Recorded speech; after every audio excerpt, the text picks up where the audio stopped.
So I'd like to welcome everybody onto the Zoom meeting here tonight. It's now 7 o'clock and I do like to start on time. And so welcome all friends that are in family that are coming on. We appreciate that. This is something I decided to do to try to get people involved that could share some of the things that they're learning as we're living through the pandemic, the COVID-19, as we're here at home. Most of us are at home, right? I think all of us are at home. And I wanted to talk to you to start the meeting here as more people come in here about the word thrive. You know, the name of this event is How to Thrive Daily During the Quarantine, No Matter Your Situation. And thank you, Bethany, for helping me put that title together. That was awesome.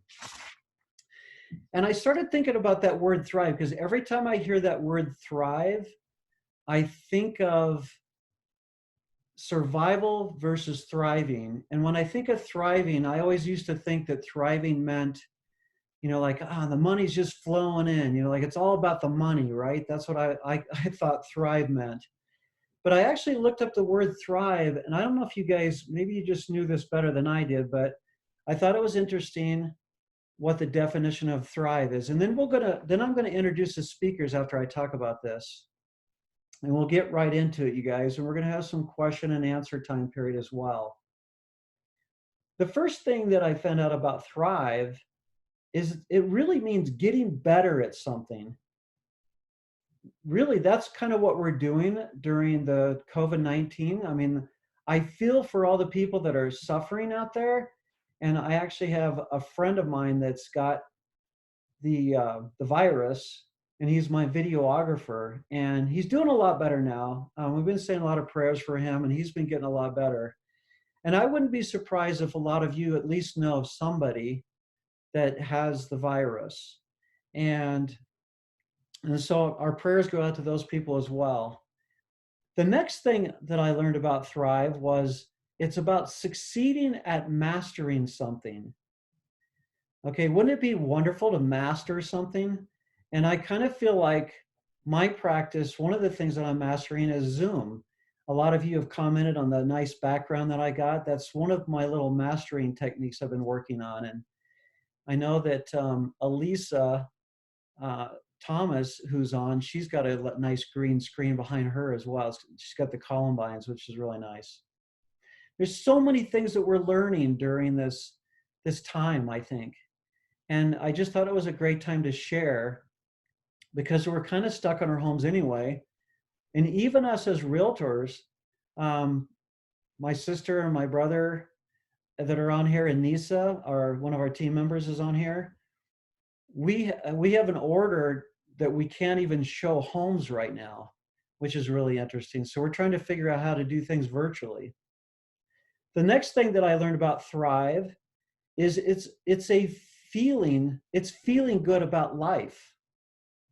So thriving is feeling good about life. I thought that was interesting. And it's feeling good about yourself. So when you're thriving, you're actually feeling good about yourself. And the last thing I wanted to mention about Thrive, well, two more things, is it's being good at something. It doesn't mean that you're even just mastering it. Sometimes it's just being good. There's also an acronym around Thrive I just thought I'd mention real quick before we open to our first speaker. So Thrive, think of the letter THRIVE. So the first letter T, that stands for transform. H stands for health. Results, R stands for results. I stands for inspire. And that's one of the things that we hope to do for you guys tonight is inspire you in some way. And V stands for vitality. This is a great time to up your vitality and to just your mind and your body and your spirit, your vitality.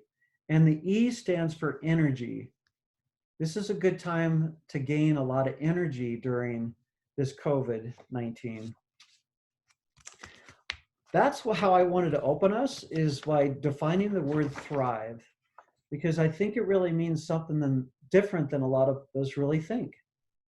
And so with that, I'm going to open it up right now to Bethany. So Bethany, if you could unmute yourself. Now I wanted to say something. If you guys want to click on the upper right-hand corner, you got speaker view and you have gallery view. Now, if you hit speaker view, you'll be able to watch the speaker. The voice will actually bring Bethany into a big screen. So you can choose whichever, if you want to look like Hollywood Squares or the Brady Bunch, then you want to be in gallery view. If you want to be in speaker view, then you can watch a bigger picture of the speaker. So with that, I'm going to bring in Bethany Jackman. Bethany, let me just introduce her to you real quick. She's my daughter. She's my oldest daughter. And she has 4 kids at home, her and her husband, Casey. And so she's going to talk about thriving at home with young children. And she's doing a fantastic job, in my opinion. So welcome, Bethany Jackman. Everybody want to just wave their hands and welcome her into the meetings. Welcome, Bethany. Thank you. Thank you. Thank you, Dad. You're welcome. That was a really great introduction. I loved all the things you said about thriving.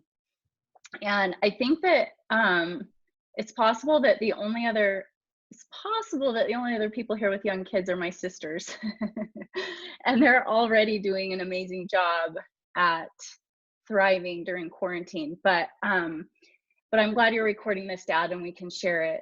And maybe some of the tips that I share can help anyone in any situation, not just with young kids. And I'll try to keep it brief. But I have some notes here. I wanted to say that I don't think there's one right way to quarantine. I think that everybody's just trying their best, and we're all in this together.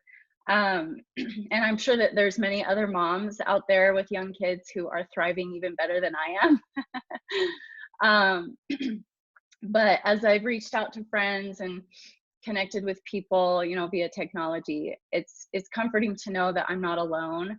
And we're not alone in this. And we can support each other no matter what our age differences are, no matter what our the varied ways that we're surviving right now. But I have to say, so I have 4 young kids, like my dad said. I have a boy who's 10 and he's in 4th grade. I have a daughter who's 8 and she's in 2nd grade. And I have a daughter who's 5 and she's in kindergarten. And I have a toddler who is 2. And, I love and adore my kids, but no matter how much you love your kids, I think being quarantined with them is not always sunshine and rainbows. It's really hard. There's been ups and downs. It's a challenging time. And on the one hand, I have a lot of moments of great joy and gratitude, where I'll be thinking, we're so lucky to be safe at home together. We're so blessed. Like I have nothing to complain about. But on the other hand, I have really great moments of discouragement. I have moments of frustration and even fear and even sadness. And, sometimes I'll think, man, I made a lot of mistakes today, or I really miss my kids' teachers right now. Or this is just really, really hard. So I think that we can all relate to the fact that even when everything is canceled, life is still hard. There's still challenges. Even when everything is canceled, we might have thought, oh, I'll get so much done during this time, but I don't think it's been that way for most of us. So I believe that it's up to us to make this a positive experience. I believe that we have the power to create, positivity in our lives and in our homes. And so my personal greatest challenge right now is the remote learning, the homeschooling. The teachers send in work for my kids every Monday. I have 3 kids in elementary school, like I said, and the 2 younger ones need a lot of help. My girls, Lucy and Penny, they need a lot of help because they're not even really reading independently yet. So, I have to guide them on the computer and, with their writing and their reading and their math. Um, so, so when I'm helping one kid, the other one can do reading or can have some free time. But I have discovered that I personally get zero amount of free time. It's me and my kids, and my husband works from home right now. Well, he doesn't normally work from home, but he's working from home right now, and he has to lock himself away in his office. And his job is going really well, which is a great blessing, but he's confined to his computer for most of the day. So it's me and the kids, and I have had to accept and embrace the fact that I get very, very little time to myself. And it's kind of been that way forever anyway. Well, since having kids, that's just kind of what happens when you have kids. But it feels even more so now since they're not going to school and we're all home all the time. So here's a few tips that I'll give briefly that have helped me to thrive. So I'll tell you them in bullet points, and then I'll elaborate really briefly. So the first one is I have had to create a routine for myself that includes self-care. I've also had to create a routine for my kids, even if it's a little bit flexible. I've had to kind of create a routine for them. And I've had to learn how to enjoy it, even though it's hard. So let me go briefly over how I've created a routine for myself. So because I feel like I have very little free time, and that's okay. I love being a mom. I still need self-care. I still need time. I really thrive when I have some alone time. It recharges me. So I've had to prioritize that. So the way that I prioritize that is, there's someone in the window right now. The way that I've had to prioritize that is I have to get up at least an hour, maybe an hour and a half, maybe 2 hours before the kids are up. So I get up early, at least an hour or two before the kids are up. Then I have to create at least an hour. Well, usually it's 30 minutes to an hour of quiet time in the middle of the day. And then I get an hour or 2 hours in the evening. And then I have to prioritize sleep, because if I don't sleep, then, so that's going to look differently for everyone. But self-care for me includes a few things, and it really will look differently for everybody. I know you all know that. But for me, it includes exercise in the morning. So I exercise in my basement. It includes audiobooks or podcasts. I love to learn and read, but I listen a lot because then I can multitask. And as a mom, you learn to multitask. And then also it includes a shower and getting ready for the day. So that's my morning. I have to get up early and get a little exercise in my basement, get a shower, get ready for the day, and have some audio listening. And that starts my day off right. And usually if that doesn't happen, then my day doesn't go quite as well. The quiet time hour for me, it includes some creativity. I have lots of creative projects that I personally love. And so I try really hard to have a little bit of creativity time in the middle of the day. It's not happening every day because my kids interrupt me and they're home.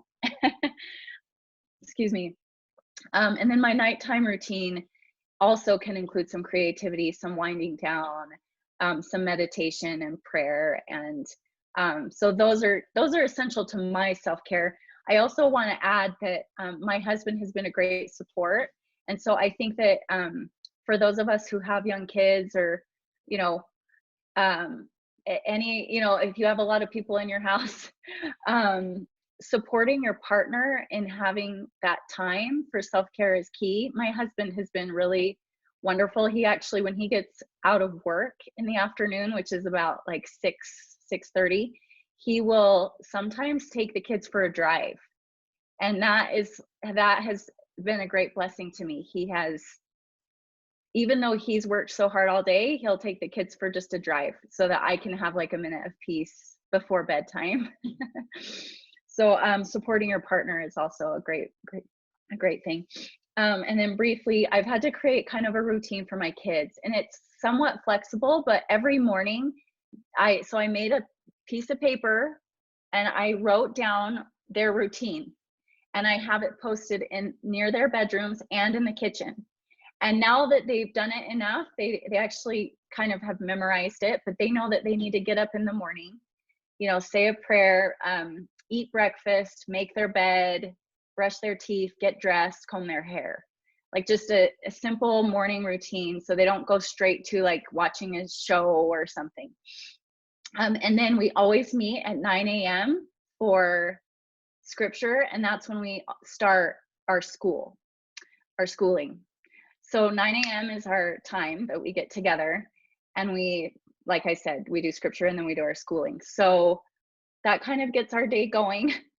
And then they know that they do some schoolwork, they get a little break, and then they have lunch, and then usually there's more schoolwork. I thought that maybe our schoolwork would only happen in the morning, but they have enough schoolwork that we have to work in the afternoon as well.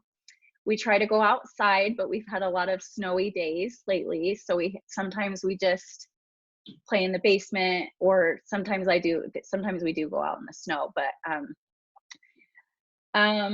so and a great thing that has come from this is that helping the kids with school, I have to take turns with them, so that's provided us with some one-on-one time. And I think that having one-on-one time with our kids is important right now. And I do think that even more important than school is helping our kids feel safe and loved. And so even though this is a really challenging time, and sometimes emotions are high and frustrations happen, I try to just remember that showing them love and patience and helping them feel safe and having that one-on-one time is even more important than their schooling. And lastly, I'm trying to enjoy it. I have, like I said, I've had to accept that this is reality right now, that it's not forever, it's temporary, that it's and that it can be seen as a blessing and a gift. And so I'm trying to lean into it. And sometimes I lean in really well, and then at the end of the day, I am worn out. And so at the end of the day, I sometimes journal my feelings. I write them down. Even on my computer, I actually journal on my phone or on my computer, just to release some of those emotions and feelings, and journal some of the things we're experiencing. And then another thing that has helped me is I really love pictures. Photography is my hobby. And so taking pictures, even in this quarantine time, has helped me thrive. And lastly, if anyone is looking for parenting advice, which I am not the expert on parenting, but I do believe in positive parenting. And so I have 2 resources to share. And the first resource is my friend Ralphie Jacobs, who teaches positive parenting on Instagram, and her Instagram handle is Simply on Purpose. And she has a ton of free content on her Instagram that teaches positive parenting, and it has blessed my life. It has helped change our home. And the second resource I have is this book, and you can get it on Amazon for $8. It's called Parenting with Love, Making a Difference in a Day. It's not very long. You can read it in like a few hours, and it's so good. So if you're looking for resources on positive parenting, those are my 2 favorites. Oh, and by the way, this is by Glenn Latham. He's an expert on positive parenting. So thank you for letting me share, Dad. I appreciate it. Thank you so much, Bethany. Everybody kind of wave your hands for thanking Bethany. That's how we do it in Toastmasters. So, but anyway, I wanted to thank you for that. Let's do one question for Bethany, and then we'll go on to Rhonda. We're going to give somebody, and at the end, if we have extra time, we'll do more. But does anybody have a question for Bethany? If you do, raise your hand. Elisa, unmute yourself. There you go. Well, I put it in the chat. So I was just wondering, Bethany, what do you do with your toddler while you're helping the other kids with their schooling? That's a good question. He's either crying in my lap or he's 2 2.5 almost, and he's gotten pretty good at independent play. He's kind of had to be forced to. So we have a lot of little areas where there's toys, and he's fairly good at it, but every 10 minutes or so, I have to help him with something, give him a snack or play with him. And we do sometimes listen to nursery rhymes, nursery rhyme videos, like really, really calm things on, Amazon Prime Video or whatever. But it definitely adds to the challenge for sure. He needs a lot of attention. He does take a nap though. So we get a nap in the afternoon. He does. Thank you so much for that question and answer. And then, so I'm going to go on to Rhonda Snyder, and Rhonda's going to talk about working from home and thriving as an empty nester. And she's just doing a wonderful job. She actually manages, her and her husband, Dave, actually manage a couple of homes that they have. And so they're really busy working out of each one of their homes. One of them's up in Grand Lake, actually, which is a beautiful part of the country. I wasn't going to say that, Rhonda, but I just think I need to brag about you a little bit. She calls it a cabin. I call it a mansion. It's a beautiful house. And, but anyway, welcome Rhonda Snyder, everybody. Let's welcome Rhonda. Come on in, Rhonda. Thank you. Bethany, I just appreciated what you had to say. And I was going to say that as an empty nester, I've been very blessed to not have little kids right now. So I can't imagine caring for them and doing life and doing school and meals and everything that you have to do. So I'm sure you are very tired, and we're going to have to keep praying for you because it's a very big challenge for those who have little ones at home, school agers. So for us, I'm a real estate agent and with Urban companies, and I thought, cool, we're going to be able to work because we're called essential workers, and I can just keep on going somewhat, at least. So I listed a house, and within 2 hours after I listed it, we had the stay-at-home orders locked down. So I thought, okay. So I did a virtual showing in the house, and we provided, at that time, they said no open houses. They said, just one party in the house at one time. So we organized all that. I gave everybody gloves and everybody booties and, antiseptic and all kinds of stuff. My seller wanted to sell, so we just moved on ahead. We didn't know what was going to happen, and we had 22 showings and 15 offers. So it was really quite amazing. And so, but then, so after that, it came from the legal authorities last week that they said no more physical showings. So that's been a little bit more challenging for me, and we're trying to work through that. And so right now, pretty much, I'm just preparing my sellers and buyers to be prepared when we get released, let out of this place, so to be able to continue on with work. But it's been great. The last few years, I've been able to do more of my work from home on the computer. And so I have some tips, I guess, for working from home. And I think, a lot of businesses right now are going to be learning that they can do a lot of this from home, I think our lives are going to be permanently altered to some degree from this. But for me, working at home as an empty nester, the first thing I learned is that my husband and I both work from home right now, and we each have defined workspaces. So we're far enough apart from each other that we don't hear each other's phone calls or things like that.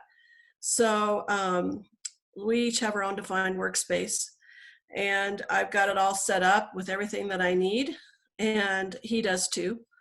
And so we have our routines. One thing that's been really nice about this time is that I've been able to have breakfast together. We usually don't have breakfast together because we both have our own things happening. So we do that. And then, but what I found really, the defined workspace is really good. If you cannot do a defined workspace, if your space doesn't allow it, then I would recommend having a box or a file box or something where you have everything in there so that you can quickly, you know, revert your kitchen table back to eating and then back to work when you need it. So just get yourself a defined workspace so you can organize yourself that way. And then I found it easier, like Bethany said, to have a schedule and act like I'm going to go to work. I know a lot of people are just talking about that they're spending the whole day in PJs. And that's fine if that's what you want to do, but I feel more satisfied or productive when I have a routine for myself and I just act like this is any other day. Even though I know it's not, you know, but you know, make my bed, you know, take a shower, get makeup on, and you know, I'm not wearing business clothes. I'm wearing yoga pants, but I'm getting dressed for the day and getting started and getting a routine going where I exercise in the morning too. I have exercise videos that I do, and then I, you know, do prayer time and devotion time, and then just start with that, and then you know, have a little breakfast and then get ready for the day. And so that's been helping me a lot, doing that. And then I'm finding this time a great time to communicate with clients and friends and family, and that's been helping me out. I'm very much a people person, and so being at home and stuck inside can be really frustrating. And so I've been trying to do that. It's been really helpful to get together with friends on Zoom call and checking in on everybody, just calling them and seeing how they're doing. And it's especially important to have those connections. I've been doing a lot of CE credits. You know, my job and as a lot of people's jobs, we have to do continuing education. And what a great time to get some of that done. And also some accounting stuff at work and things like that. So I think I've gotten in 6 or 8 hours of CE credit just working on this on the computer, and until the stay-at-home order is lifted. I think that when that happens, we're all going to be really super busy, and so I'm trying to prepare for that. I'm also planning and organizing professional ideas and goals ahead, and engaging with my neighbors, been contacting them, checking on them. We have given each other things like some of the neighbors are making masks for each other, and then I brought bread over to my neighbors, left it on their front porch. We are planning a happy hour when the weather's nice, and we're all going to be out on our driveways with our favorite drink. And giving to others, blood donation, food for the hurting. We have boxes at our church that we would donate into, and then I've noticed that some of these you were seeing this in the neighborhood, they have these book stands where you can exchange books. Those are turning into food exchanges, and so that's a great thing. But I think most of all, out of all this, is to be good to yourself. I get stressed out from this. I get scared, and I think those feelings are very real. The fears that we have are real. And I think we need to lean into them and learn what we can from it.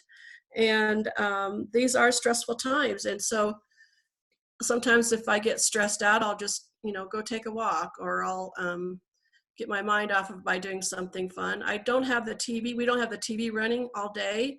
We just listen to the news like once a day, because if you listen to it and listen to it and listen to it, it can really be defeating and scary. So we try to keep up with it once a day, and then that's it. So we all think we're learning that we were all perhaps before this overscheduled. And so I think it's going to make us think about new things. We're all going to appreciate being with friends and being able to congregate in sporting events and restaurants and things. We're going to have a new appreciation for all this when it's over. So that's what I had to share. Thank you, Rhonda. That's awesome. And everybody kind of give her applause. And if somebody we have time for like maybe at least 2 questions. And if you could just raise your hand or unmute yourself real quick and just jump in there. Let's see. Somebody is saying, "Amen, Rhonda." So that's cool. Jeff, thanks. Does anybody have a question? Comment. It doesn't have to be a question. It can be a comment. I have a question. Oh, Linda, yes. Yes. So Rhonda, I too have a place up in Grand Lake. I love it.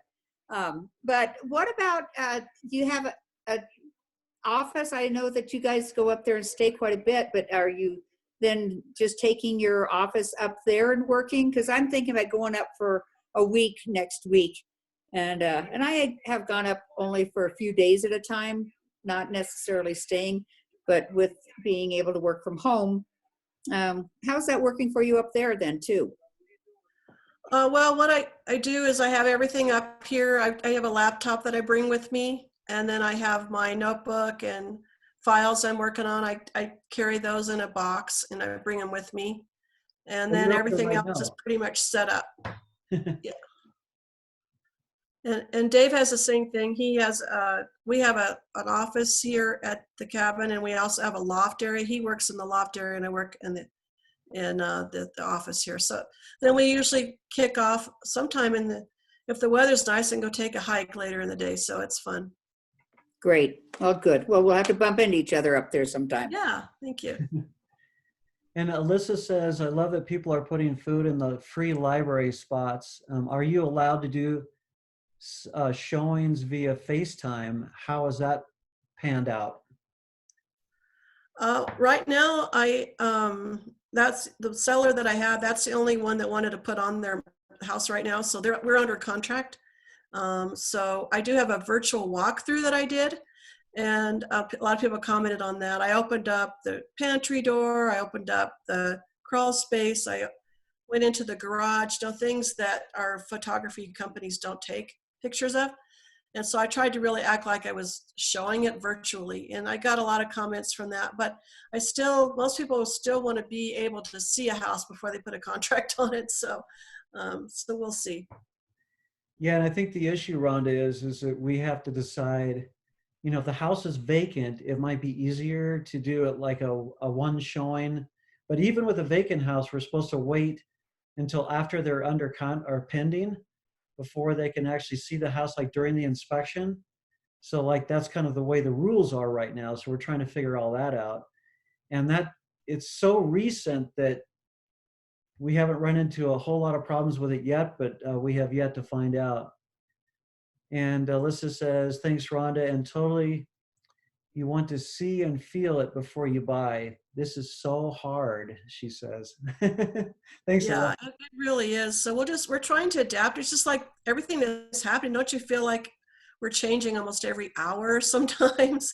So we're still trying to adapt to it all. But I like it to the fact, would you buy a used car without driving it? I don't think so. But there might be some investors that might feel comfortable. I don't know. We're still in that. We just found this out late last week. So we're still trying to figure it all out. Yeah, and the stay-at-home order is supposed to end on the 26th, which is a Sunday, and so meaning Monday, I guess, is the first full day of supposedly, right? If it all goes through. It's a great time to prepare your house to sell, because I think people are going to decide after this is over that maybe their house isn't really working so well for them. Maybe they want to change. Yeah, I heard somebody talk about that. Like they said, well, our office space in our home isn't quite what we thought it would be. So like now's a good time to maybe think about moving into a space that's going to make our home accommodations work better for office. So since they're being forced in their homes, they're kind of figuring that out, which is kind of interesting. All right, well, let's move on. I'm really excited to introduce our next speaker, Nysa Rayno. She's single and she's thriving at home, and we've been talking all week about this stuff. I'm so excited to have her on here to talk about this, because I can't even imagine being single. I'm home with a wife, and I've got a son-in-law and a daughter and 2 grandkids, and we're kind of having a ball over here actually in between little work sessions, right? But being single, Nysa's come up with some good ideas. One especially that I know of, where she is just really thriving with love and like a whole new connection. So Nysa, I'm not going to steal your thunder. Well, go ahead and you got the floor. Hi, everyone. Hope you guys are all staying healthy and safe. Thanks, Rhonda and Bethany. That was great. Yeah, so I didn't really prepare as well as everybody else, so I'm going to kind of wing it here. When it first happened, I was like everybody else, like Rhonda said, I was watching way too much of it on TV, and it was actually giving me anxiety, I realized. And so I realized, it's going to play out the way it's going to play out. So I need to stop doing that and regiment it. And I did the same thing as you, Rhonda, and started just one time a day, just see what's going on and keep up with it. And I think that really helped, because I think some people are just watching too much of it. And it's definitely, like I said, I think it's going to play out the way it's going to play out, but watching too much of it is not good for the soul. So I was like, well, look, I've been looking at this awful living room ceiling that I've had that is dark gray, and I've wanted to paint it since I bought my house. So I said, okay, I'm going to paint the ceiling. Well, the ceiling turned into the wall turned into the trim, and then it turned into every room in the house. So yeah, I don't have any kids that I'm taking care of, and I'm fortunate enough to be able to start working on this house. So I've been painting. When I start getting bored and wondering what to do with myself because I'm home alone, I pick up that paintbrush. And then another thing I did, which I told Jim, was, social media is great right now. Everybody's on it and everybody's wanting to communicate right now. And although they're doing this social distancing thing, I almost feel like I've gotten closer and talked to people I haven't talked to in years. I've reached out to a ton of people, and a ton of people have reached out to me. I lived in Breckenridge prior to moving down here for about 20 years, and we had a really close-knit group of friends up there that we all hung out and did all kinds of fun stuff with. And I took all these pictures. This was before social media, and I actually had a disposable camera, and I've realized now that I have an extremely bad picture problem, because I was actually taking these pictures, hundreds, actually, I'm not gonna lie, thousands of pictures I have that I took from a disposable camera, developed, put them in these photo albums, and carried these, excuse my language, damn photo albums, like 50 of them, around for years, 20 years, I realize now. So I'm like, well, this is a great time to share these pictures with everybody. I've just carried them around. So this is a great suggestion for anyone. I cannot believe the response I've had. I started a private group on Facebook, and I just started putting pictures up, and I tagged them, and then I invited people. And as people started getting on, this was 1 week ago that I started this, and people started getting on, and then they started adding pictures because everyone's home, and they're like, oh my God, I want to put these old pictures. And you could do this with your family, friends, work, people you work with that you've had memories with. It's been crazy. It started last Thursday. I started it. There are 476 people that have joined this group, and everyone is writing comments. Everyone's like, this is so awesome to see all these old photos. Everyone's reconnecting. Everybody's contributing. It's just been amazing. Every time I get on there, there's more photos and more comments, and it's a private group, which has been nice because some of these photos cannot be on our social media. It's really just this group of friends. There's a lot of party photos with alcohol involved. So it's been really fun, and the response has been great, and it's been kind of making me happy. And I can't tell you how many people have written and said, this is making my day. I look forward to it every day. I get up and see who posted photos and where are they at. And people are like, oh my God, where are you at? What are you doing? Everybody's communicating. It's been really awesome. So I've found with Facebook, I have a ton of different groups of friends, as we all do, and family members, but starting this group of a private group of friends has been awesome. So if any of you guys have just friends that you might have a bunch of pictures of that you spent time with and they might have a pictures of, I just recommend doing it. It's been great. And then as far as scheduling, at first I was all over the place scheduling. I was just like, well, I can't show when this new law, we couldn't show houses. What am I going to do with myself? And I have been trying to stay structured, where I get up and I do my exercise, which I think we all need to keep doing regularly, just to keep our bodies moving and not in front of a television watching this craziness. And then I do a little bit of work, and then I do this social media page. It's been great. Like I said, so many great responses, so many people so happy about it. And then I pick up the paintbrush again. And so I'm hoping by the time this is done, this whole house is painted. And yeah, it's been a little scary. My sister lives in a duplex above my mom and helps take care of her. And she actually was sent home from work 2 days ago. She works in a nursing home with a fever. So she did take the test. We're still waiting for her results. My mom is extremely high risk, so we're a little bit worried about her being downstairs. But I think we all are just hoping that, you know, it comes back negative, of course. But yeah, so it's been good, because I feel like I'm connecting with a lot of people, and I am starting to go a little bit stir crazy, I think, as we all are. I do try and get out at least every day and take a walk with my dogs. I think that's important for everybody to get out and get some fresh air. And I mean, we're all going to get through it. And I think you're right, Rhonda. I think that we're all going to thrive, because all these businesses, restaurants, all these businesses that have been closed, people are ready to go out and be back out there and start supporting local businesses and seeing each other again. So I do think that when this all passes, we will thrive.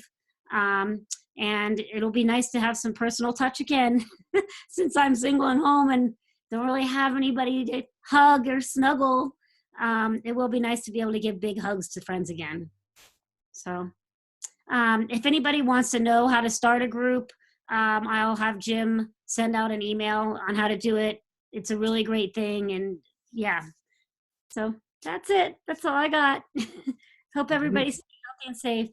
Thank you so much, Nysa. You do have your dogs to hug. I know that's not the same as some of your family and friends, I'm sure, but thankfully that you have your dogs, right? Because I know you love your dogs. Yeah. Yeah. So does anybody have a question for Nysa? Because I know that I have other single friends, and like, this is such a good, I love this piece for all these different aspects, because like, Bethany, you're right. I'm going to save this video. I'm going to post it out there for those that couldn't make it. But we do have 24 people, so that's not too bad. Does anybody have a question for Nysa?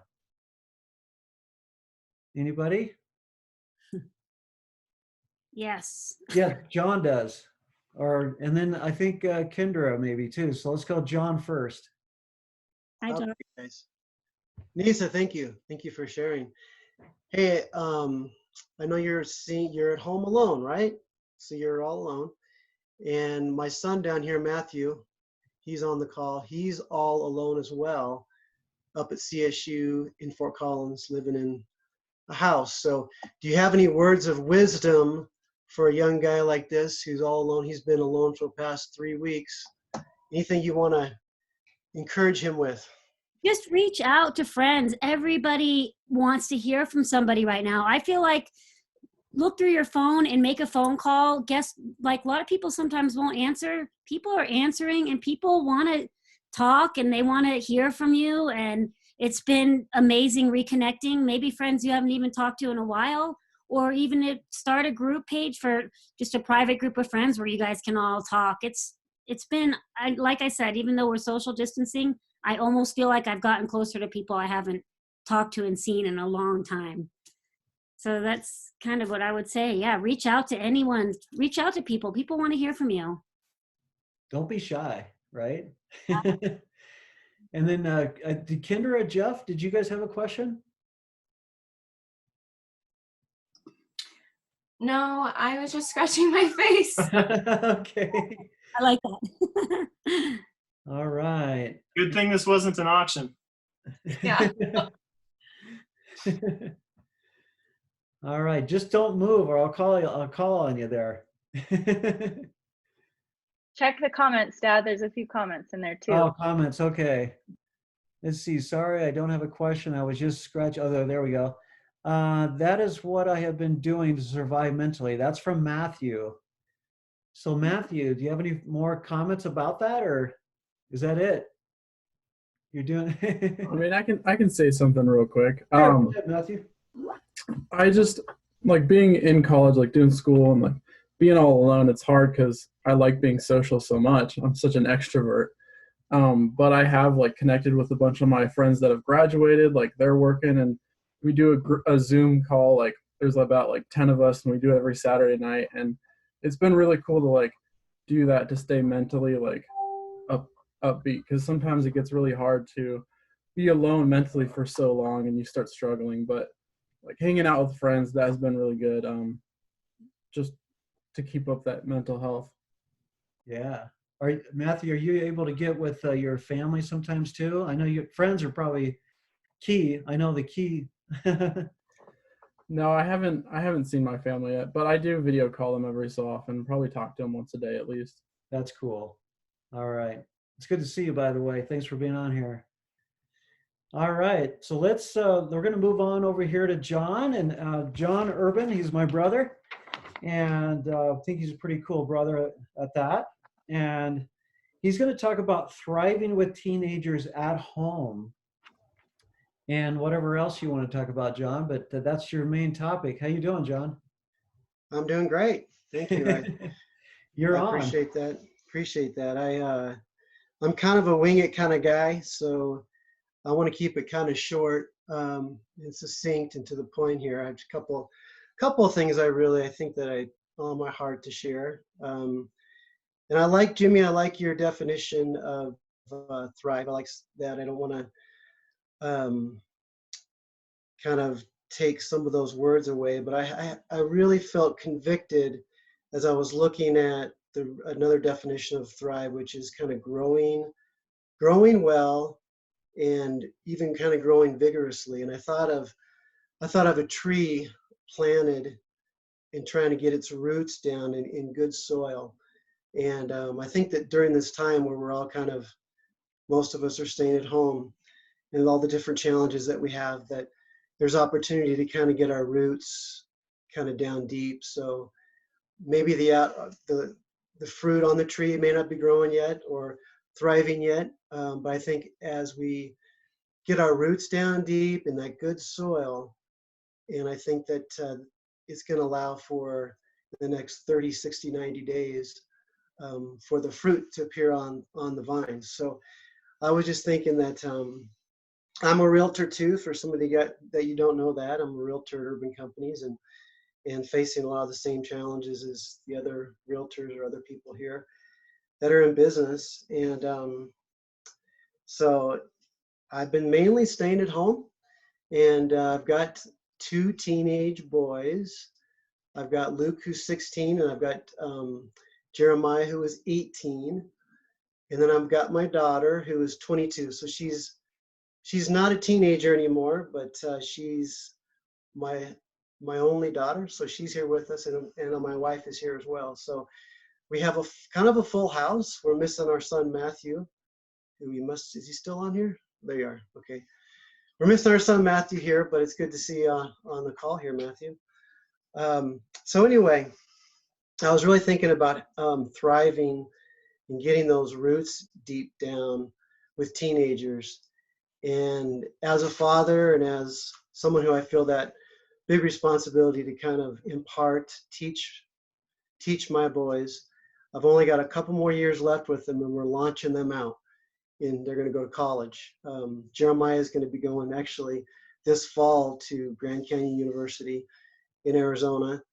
And Luke, we've got a couple more years left. But like with Matthew, we launched him out and he really hasn't come back. And so it's I'm definitely cherishing this time with them every day, just kind of making sure that I take that responsibility seriously to really speak into them while I'm still kind of their coach at home.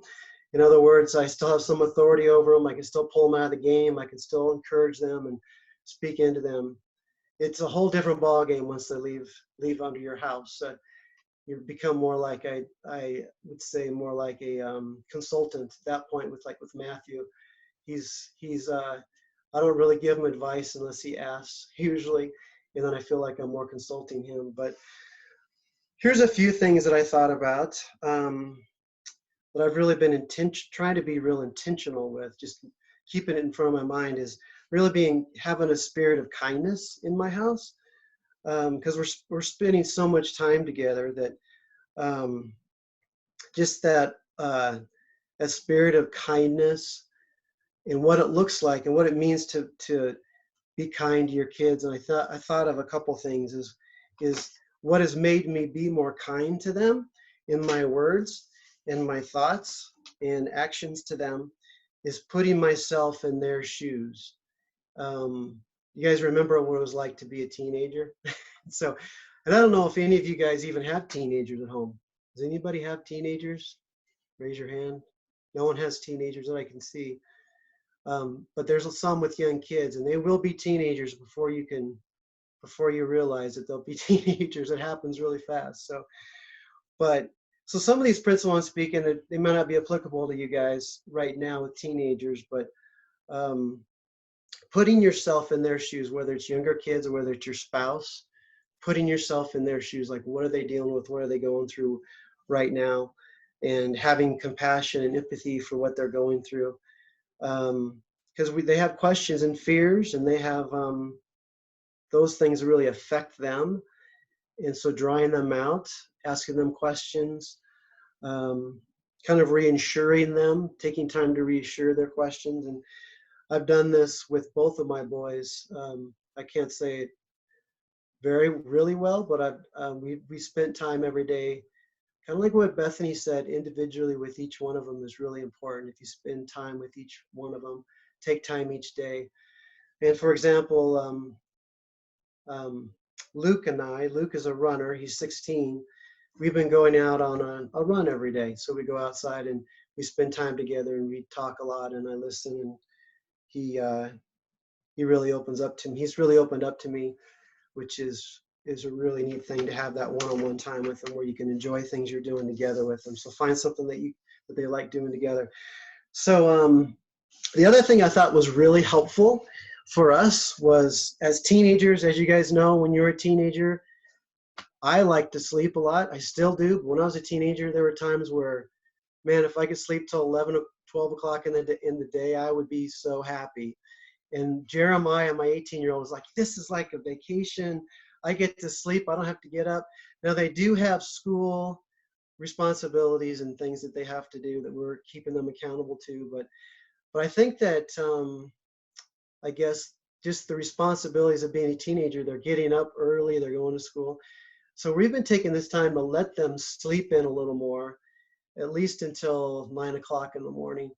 And as you remember, for me as a teenager also, I was a night person, I still am. So getting teenagers to bed at night is a problem, and it's always been. And so it's 12 o'clock, 1 o'clock, and we have a party here. We're having a party here at our house. And you guys are probably all sleeping, but we're all having a party here. They just don't want to go to sleep. So I'm using a lot of time late at night is when they want to talk too. They want to open up. They want to be real with us. And so we'll spend time not just watching movies at night, but just hanging out together, even just being with each other, hugging each other, laying in bed together at night. Like, they'll be sharing their hearts with us. And there's been some special times with that. And so think back when you guys were teenagers, and when did you guys feel like you really, for me, it was usually at nighttime, like when I felt more willing to talk and be real with my mom and dad or with people around me. So it's true with my teenagers as well. So using that time to connect with them, ask with them, focus on them has been really important. The other thing is, I kind of spoke of this a little bit, exercising together as a family, and not just with Luke.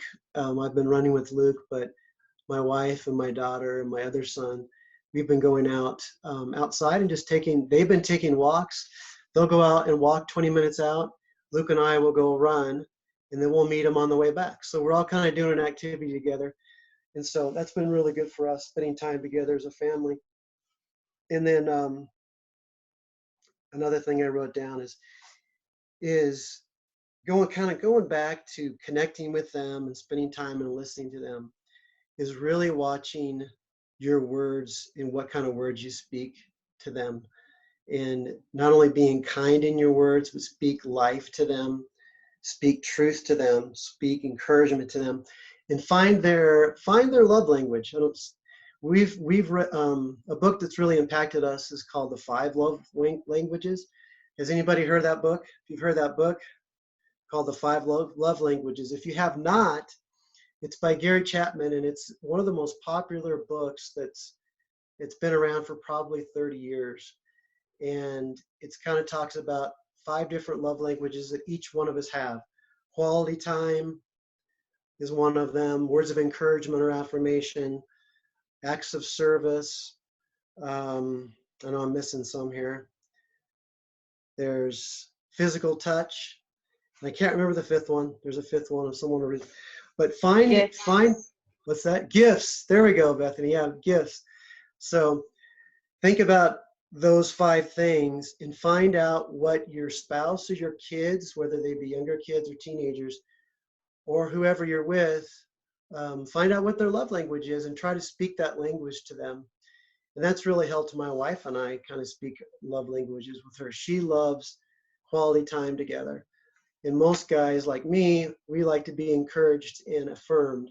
So all she has to say to me is, "You're doing a great job," or "You're," that kind of thing just really encourages me.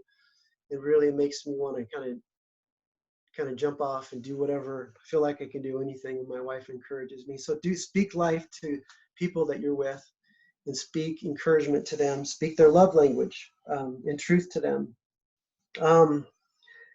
My son Matthew here really does a good job about speaking truth to people, and I think that one thing that I'm learning to do, and I'm trying to walk in that, is speaking the truth in love to people, and with my boys. So when I see them make a mistake or see something that I need to correct them on, is speak the truth in love to them and be kind. That word "kind" came back to me. So.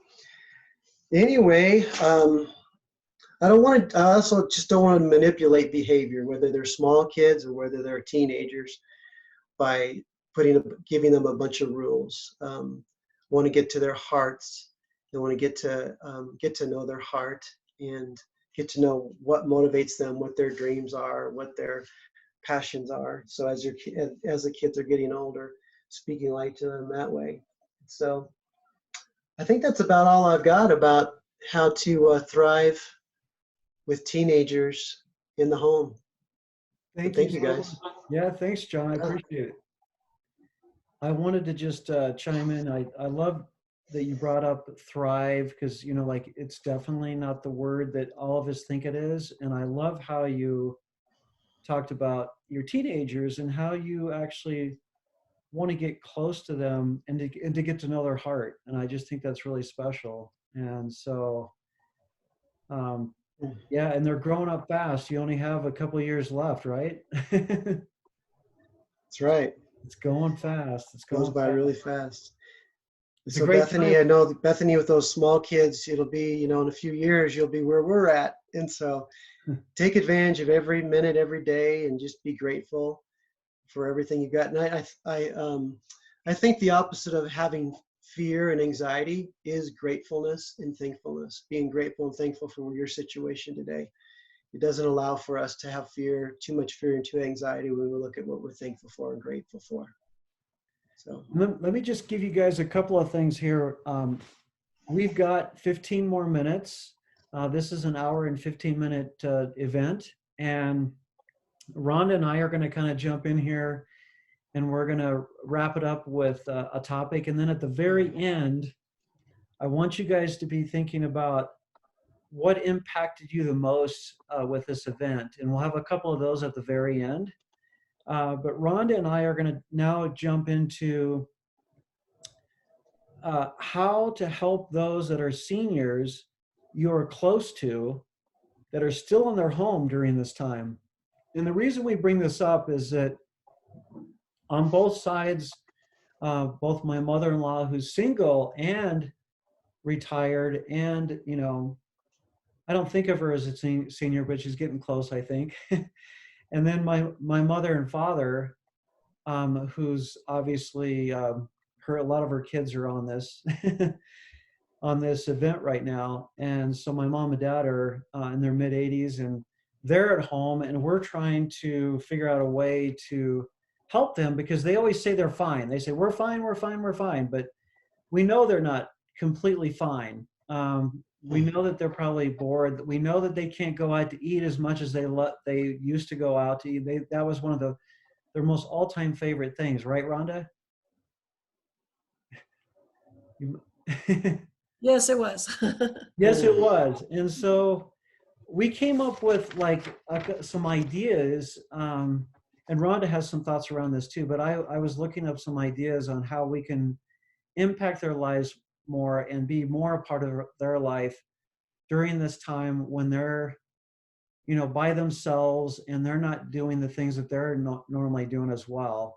And it's got to be really tough as a senior because, you know, we're working at home, some of us that are working, and that keeps us busy, but I can't imagine not working and just trying to figure out what to do all day long. So I'll throw out a couple ideas, Rhonda, first, and then you can kind of chime in and give them some of your ideas. But like one of the things that seniors like to get is just snail mail. So like throw them some stuff in the mail, and then they love opening a personal note. Like that's a great thing to do. Another thing to do is to share a virtual meal. In other words, order them a meal from like DoorDash or Grubhub, or like Noodles will even do a free delivery. And then when the meal gets to them, get them on the phone, put it on speakerphone, and like eat your dinner when they're eating their dinner, and just have a conversation with them. They're probably not going to do FaceTime with you, but they'll do like speakerphone with you. Another thing you could do is help get groceries to their home, whether you deliver it yourself or you have the grocery delivery do it. Sending them jigsaw puzzles and board games, and maybe send them a care package. I mean, I like getting care packages. Somebody sent me one. I would open it up and have a great time seeing what was in there. We love getting packages from Amazon, but I don't know how many packages they get from Amazon, but if we sent them something personally, I think that'd be great. So Rhonda, what do you have for that? Well, we've been talking a lot about our seniors and how to help them. And I have a joke about this. This is really good. What time has there ever been where the kids are telling their parents to stay home and the parents are sneaking out? So that's what's happening with a lot of older people. Their kids are really concerned about them being out, and they're sneaking out. So that's kind of what's going on with our parents. But I've brought things over to them. Some of my friends are bringing groceries and getting the keypad code of their parents' garage and putting the groceries inside the garage, and then letting the parents, you know, disinfect it, or they are disinfecting things, and they're taking care of their parents that way. Just thinking about things that could keep them entertained. I brought over a little sock. You can buy this sock thing at Ace Hardware, which is essential business, so you can go into it.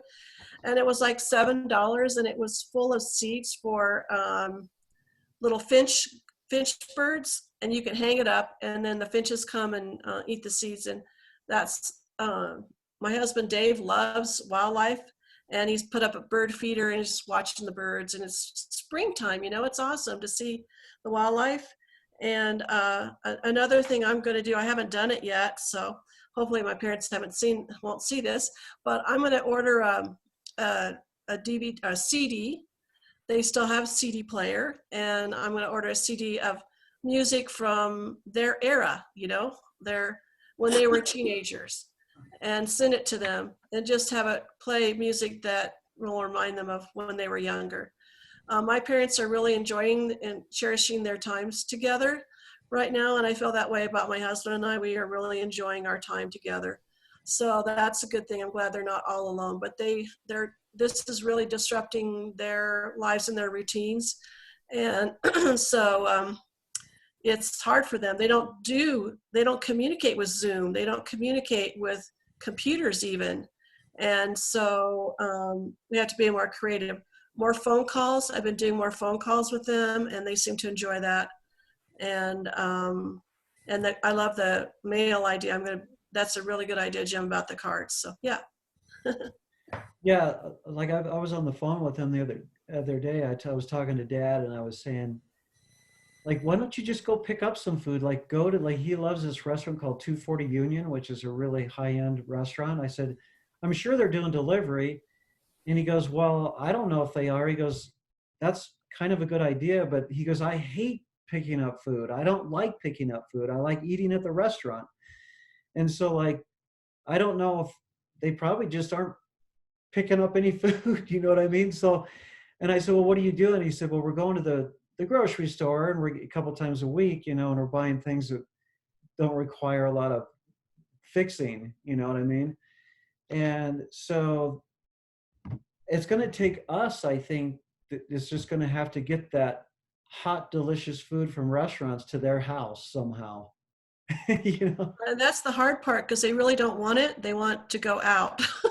Fine. So I guess you just have to figure out your senior, what you're dealing with. And a senior that's in a nursing home or a senior that's alone would be a different story, wouldn't it? Even they don't do. So Dave on his apartments, he works with apartments, and they've been trying to teach their seniors in their apartments how to do Zoom so they can connect with their family. So yeah. Well, I think this is a really good time to kind of open it up to some people that maybe haven't spoke, or maybe someone that wants to speak again about, you know, what has impacted you the most from this event? Like, we just would hear from some of the people that are still on the call. We've got Doug Stevens, we got Linda, we got Ben on here. I was going to make a comment, Jim. Yeah. This is Linda. Yeah. Because I know you know this, but, you know, I lost my job a couple weeks ago, which is very unfortunate after 29 years. I'm gonna be okay, though, because I want to go back, and hopefully they'll take me back. Otherwise, I've got other opportunities. But being home, I still have not stopped communicating with all of my clients. As you know, I just love, you know, yourself as well as so many of my people. But I think Nysa had said something about stepping away from the television. Boy, you know, the first week it was so depressing to listen to all of the horrible things that this virus is doing. But I have a million VHS movies. Talk about, you know, getting away from the DVD, even just the VHS. And I have an old VHS player, and I have been putting in a new movie or an old movie that always made me feel happy at my heart. And, you know, League of Their Own, you know, Steel Magnolias. I've got Grumpy Old Men. Anything that's going to just kind of lighten me. I haven't watched those movies forever. And the screen is only about a 6 or a 7-inch screen, but I have it in the kitchen. And just having that white noise to listen to just takes me to a different place, instead of listening to all the depressing things that are on television all day, or just the reports. So I think, you know, too, like Rhonda was saying, you know, having the old songs, it is very uplifting and takes you back to those happy memories. So if anybody's got the old movies, plug in an old movie. Thank you, Linda. That's some great ideas. In fact, wow, you know, some of my favorite movies, like The Sound of Music or Fiddler on the Roof, you know, just makes me so happy. And like Oliver, you know, these are everybody knows my favorite movies that my family does. I also want to welcome Carol Rudd. I just want to say hi to you. Hi, Carol. Is there anything that you want to say about our evening tonight? You need to unmute. Let me see. There you go. Let me see if I can get you unmuted. Okay, are we there? There you go. Now you are. Perfect. Well, my cat decided to join the party too, so this is my cat Squeak. um, yeah, my situation is a lot different than everybody else because I do, as Jim knows, I work at King Soopers. I'm the floral manager there. Um, now, so and of course, flowers, FTD shut down for a couple of weeks, but now we're back on track, so you can do online ordering and such. But um, we've been all working, 50 hours a week. We've been working in all the other departments. I've been working up front. I've been working back in ClickList, which is the pickup order. Many people are ordering online and picking them up at the store. I mean, right now there's a 5-day wait. A lot of frustration going on with customers because they can't get toilet paper. Now we're limiting people in the store. We can only have 200 people at any time. So we have a line out front. That's a big area of frustration for people, especially in poor weather, to have to stand out front. So it's been a lot of changes, and it's really been a challenge for all of us to try and not take any statements that people say personal. I would say 95% of the people are wonderful. They thank us. They're glad we're there, and I'm very glad that I can be there to help out. And I try and remember every single day the people that are coming in, customers. I mean, we may be the only people they see that day, and so we try and ask them how they're doing, share stories. They all have a wonderful story to share, as everybody does in this unprecedented time. It's almost surreal. It's just so different than I would have ever have thought anything that I would experience would be. But in the meantime, I'm so happy to be there and be able to help people as best we can, getting their groceries, getting their flowers, making beautiful arrangements to send out. So you can still order online. So if you need to send flowers, give me a call. But it's just very much an eye opener, and there are so many struggles that are so real for everybody else. And we just have to remember that and reach out to anybody that we can help at any time. Total strangers, they'll appreciate anything. I mean, just a friendly smile, wave to your neighbor, take a flower to your neighbor. I believe one person already said they were taking things to our neighbors. I took flowers to everybody in our cul-de-sac last week for Easter, and it's just special. It's a special time, and we have to remember everybody else and all their other feelings and everything that they're going through and anything that we can do to help. Carol, thank you so much. We do have to remember the people that are on the front lines. That was awesome that you chimed in. I appreciate that. And I also have a friend that's a doctor, and he is just working so many hours, just like you are. And so it's either us that are, at home, and I hate to say stuck at home, but we're at home. And then there's people like you that are out on the front lines, as we call it. And so thank you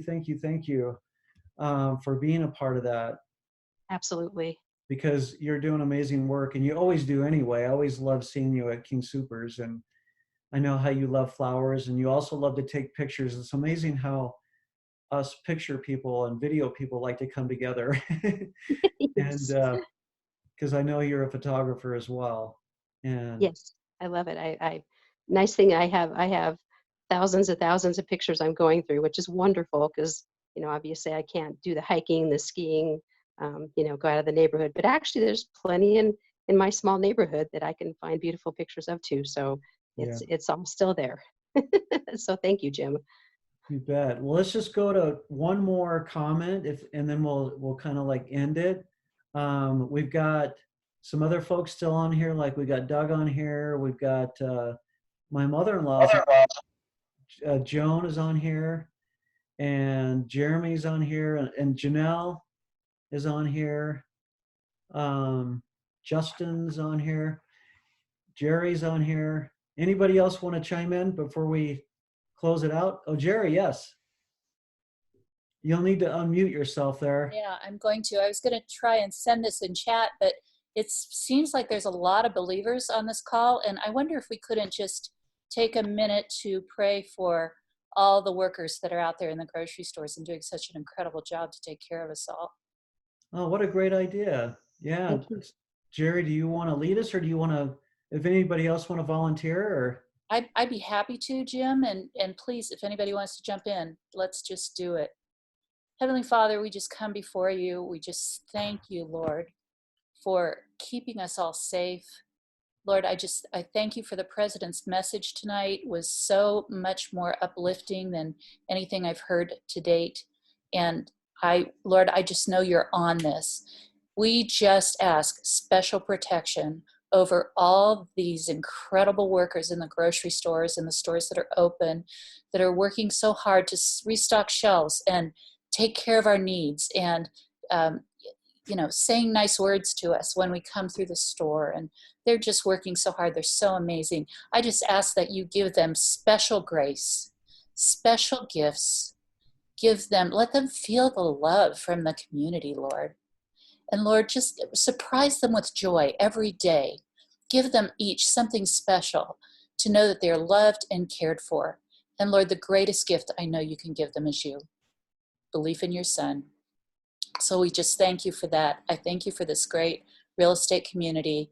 Thank you for the Urbans for leading the charge. And Lord, we just praise you and glorify you and ask all these things in Jesus' name. Amen. Amen. So Jerry, that's like the icing on the cake of this entire get together, this event. And you were just so inspired to bring that into this, and I appreciate that. And what a great way to end our meeting. We are out of time, so I don't want to keep you guys, I gotta get ready for bed pretty soon. Except for John and his family. It's still the night is still young over here. We've got till midnight or 1 o'clock. So yeah, well, this has been like so much fun, you guys. Like I can't even tell you. Like I want to do one of these every week. I'm not sure if I can handle it, but like just the organization of it. I would love to do one at least every 2 weeks. So, but anyway, God bless all of you guys, and I love you all. And I'm going to go ahead and end. And again, thank you all for being here. It's such a wonderful experience. And thanks for inviting me, Jim. I sure appreciate it. It's absolutely, nice Doug. Meet Nice some of your family and friends and others in business with you. It's been a treat. Yeah, so great to see you. I appreciate that. I'm Thank so you. glad that you chimed in. Thanks much. All right, everybody. Thank you. Oh, yeah, I just Bethany. wanted to mention I like the comment from Elisa about calling her mom every week and reading her a book that she picked out. That's a really neat idea. And thank you, Jerry, for the prayer. And thank you, Carol, for your words. I'm really happy to hear that we can order flowers, because I went to My King Supers over here in South Aurora, and I was like, where are all the flowers? So I'm just so grateful to hear that. And I'm thank you for your hard work. And this is a really inspirational night. Thank you so much. Thank you, Bethany. Any other comments? Okay. Well, you guys have a wonderful night. And again, sleep tight. Don't let the bed bugs bite, as they say. All right. See you guys. Have a great night. We'll see you later. We'll see you soon, hopefully. Okay. Be safe. Bye. Bye. Bye-bye. See you, Joan. Bye. Bye, Grandma. Love you. Bye, sweetie. Thanks for your words. Yes. Talk soon. Okay. Bye-bye, sweetie. Okay. Bye. Bye. Bye. Love you all. Thanks Bye. again, Jerry. Bye-bye. Bye, Janelle.